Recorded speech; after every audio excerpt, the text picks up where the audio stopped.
Lu belum bilang, Dot, kalau lu pacar si Gia.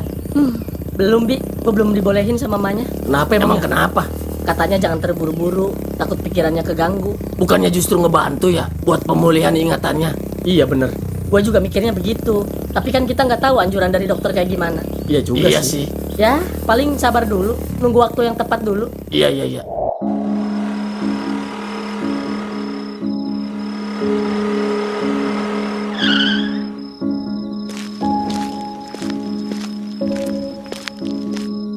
Permisi.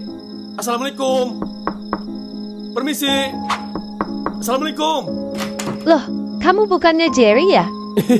Iya, Tante. Gimana kabarnya, Tante? Sehat? Sehat-sehat. Ada perlu apa, Jerry? Dengar-dengar baru sampai ya, Tan, dari Australia. Iya, kenapa tuh? Tadinya saya pengen ketemu sama Gea, Tante. Gea ya? Geanya lagi tidur. Siapa, Ma? Gea? Malam itu, suasana rumah terasa hangat. Lampu-lampu menyala lembut, menyorot wajah-wajah yang sudah lama menantikan kepulangan Gea. Setelah sekian tahun di luar negeri, akhirnya ia kembali. Meski tak lagi membawa semua kenangan yang dulu pernah membuatnya tertawa dan menangis bersama mereka. Dot duduk di beranda, menatap halaman yang dulu sering mereka gunakan untuk bermain dan bercanda. Angin malam membawa aroma tanah basah sisa hujan sore tadi. Dalam diam, ia tersenyum kecil, mencoba menenangkan gejolak di dadanya. Ia tahu, perjuangannya belum selesai. Gea memang telah pulang, tapi hatinya belum. Di ruang tengah, Gea duduk di antara Lisa dan Connie, memperhatikan album foto lama yang dibuka di hadapannya. Setiap halaman menunjukkan potongan masa lalu, senyum, tawa, momen kebersamaan yang kini terasa asing di matanya. Sesekali ia mengerutkan dahi, berusaha mengingat sesuatu, namun semuanya tetap kabur. Yang tersisa hanya rasa hangat tanpa bentuk, seolah jiwanya mengenal mereka lebih dulu daripada pikirannya. Lisa memperhatikannya diam-diam. Ada sedih yang ia sembunyikan di balik senyum lembut. Ia tahu betapa dalam perasaan Dot terhadap Gea, tapi di saat yang sama, ia juga takut Gea tak akan pernah kembali seperti dulu. Di luar, Dot menatap langit malam. Ingatannya melayang ke masa ketika mereka pertama kali bertemu.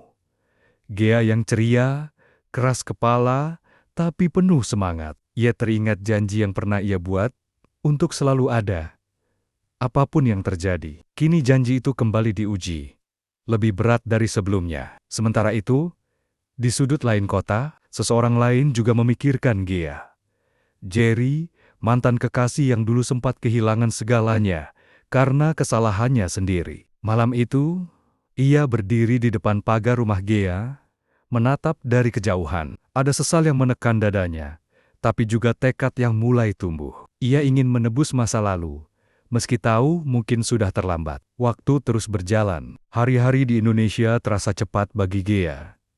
Setiap pagi ia bangun dengan perasaan aneh, seolah ada sesuatu yang selalu ingin diingat, tapi tak pernah berhasil. Dot tetap sabar, mendampinginya dalam setiap langkah kecil. Ia tak memaksa Gea untuk mengenal masa lalunya, tapi selalu berusaha membuat hari-harinya berarti. Suatu sore, mereka semua kembali ke tempat yang dulu menjadi saksi tawa mereka. Halaman belakang rumah peot, aroma nasi liwet dan kayu bakar mengisi udara, seperti dulu. Gea duduk di tanah, menatap api yang menari di depan matanya. Di sekelilingnya, semua tertawa, bercanda, seolah waktu tak pernah berubah. Dan di antara suara tawa itu, sekelebat bayangan muncul di benak Gea. Wajah seseorang, suara tawa yang sama, sinar mata yang begitu hangat. Sekilas saja, tapi cukup untuk membuat jantungnya berdebar. Ia menatap Dot dari jauh. Lelaki itu sedang membantu menyiapkan makanan. Tampak sederhana, namun penuh perhatian. Ada sesuatu di dalam dirinya yang terasa familiar. Malam itu, saat semua sudah pulang, Gea duduk sendiri di halaman yang mulai gelap. Angin berhembus lembut, membawa suara jangkrik dan kenangan samar. Ia menutup mata, mencoba mengingat. Kali ini, samar-samar ia mendengar suaranya sendiri tertawa di antara suara Dot. Air mata menetes tanpa ia sadari. Entah karena sedih, atau karena rindu yang tak bisa dijelaskan. Sementara itu, dari balik pintu, Dot hanya berdiri diam, menatap Gea dengan tatapan yang sama seperti dulu. Penuh cinta, tanpa syarat, dan tanpa harapan dibalas.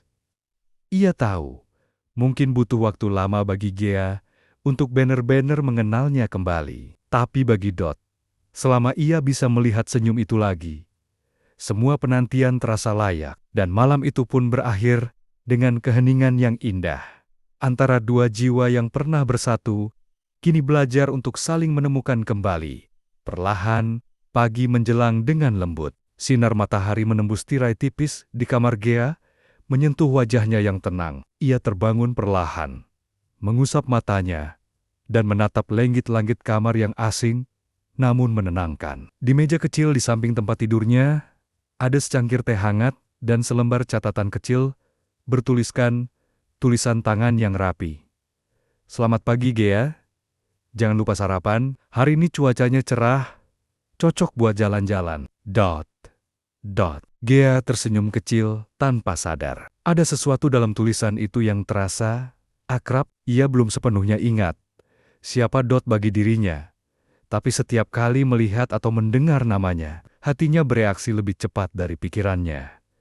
Ia keluar kamar dengan langkah ringan.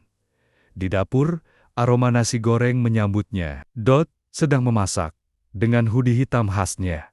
Rambut sedikit berantakan, dan wajah serius yang sesekali berubah lembut ketika menyadari kehadirannya. Mereka sarapan bersama dalam diam yang nyaman. Tak banyak kata, hanya suara piring dan gelas yang bersahutan, dan sesekali tawa kecil dari Gea saat Dot tanpa sadar membuat lelucon yang garing. Hari itu, Dot mengajaknya bergeleng-geleng ke taman kecil di dekat rumah. Pohon-pohon rindang menaungi mereka. Anak-anak bermain, dan angin membawa aroma bunga liar. Gea tampak bahagia, tulus dan ringan. Dot memperhatikannya dari samping, seolah sedang mengabadikan setiap detik dalam ingatan. Di tengah langkah mereka, Gea berhenti. Tatapannya kosong, tapi matanya sedikit bergetar. Ia menatap bangku kayu di bawah pohon besar. Ada sesuatu yang aneh. Tempat itu seolah memanggilnya. Dalam sekejap, potongan ingatan berkelebat di benaknya. Dirinya duduk di bangku itu, bersama seseorang. Suara tawa, tangan yang menggenggam, janji sederhana yang diucapkan dengan penuh makna. Selama kamu masih bisa tersenyum, aku nggak akan ninggalin kamu. Gea menunduk. Dadanya terasa sesak. Ia menatap Dot, mencoba mencari jawaban lewat matanya. Tapi Dot hanya tersenyum, pura-pura tak tahu, menatap langit yang cerah. Malamnya, hujan turun perlahan. Gea duduk di depan jendela, memperhatikan tetesan air yang menari di kaca. Di meja kerjanya, ada album foto yang tadi siang ia ambil dari ruang tengah. Ia membuka satu persatu halaman. Dan di sana, wajahnya bersama Dot terlihat begitu dekat. Dalam beberapa foto, mereka tertawa, berlari di pantai, berpelukan di bawah hujan. Air matanya jatuh. Ia menutup album itu, memegang dadanya yang berdebar keras. Kenangan itu belum sepenuhnya kembali. Tapi perasaannya sudah bicara lebih dulu. Di luar, Dot berdiri di bawah hujan. Ia tahu Gea sedang melihat foto-foto itu. Ia tahu waktu itu akhirnya datang, waktu ketika Gea mulai mengingat, bukan dari pikiran, tapi dari hati. Ia menatap jendela kamar Gea, di mana siluet gadis itu terlihat samar di balik kaca. Hujan membasahi wajahnya, tapi ia tersenyum lega. Karena di tengah badai kenangan yang perlahan kembali, Gea akhirnya menemukan sesuatu yang tidak pernah benar-benar hilang. Cinta yang pernah mereka tanam bersama, dan masih tumbuh diam-diam, meski waktu sempat memisahkannya. Dan malam itu, untuk pertama kalinya sejak lama, Gea memejamkan mata bukan dengan kekosongan, tapi dengan rasa hangat yang familiar. Nama yang terus berputar di kepalanya sebelum tertidur, hanyalah satu, Dot. Di tangannya, ia masih memegang album foto itu. Halamannya terbuka di bagian ketika ia dan Dot sedang tertawa bersama, penuh kebahagiaan yang bahkan sekarang terasa nyata. Jantungnya berdegup lebih cepat, setiap kali melihat senyum Dot di foto itu. Ia tak sepenuhnya mengingat apa yang terjadi, tapi hatinya tahu, lelaki itu pernah menjadi bagian penting dari hidupnya.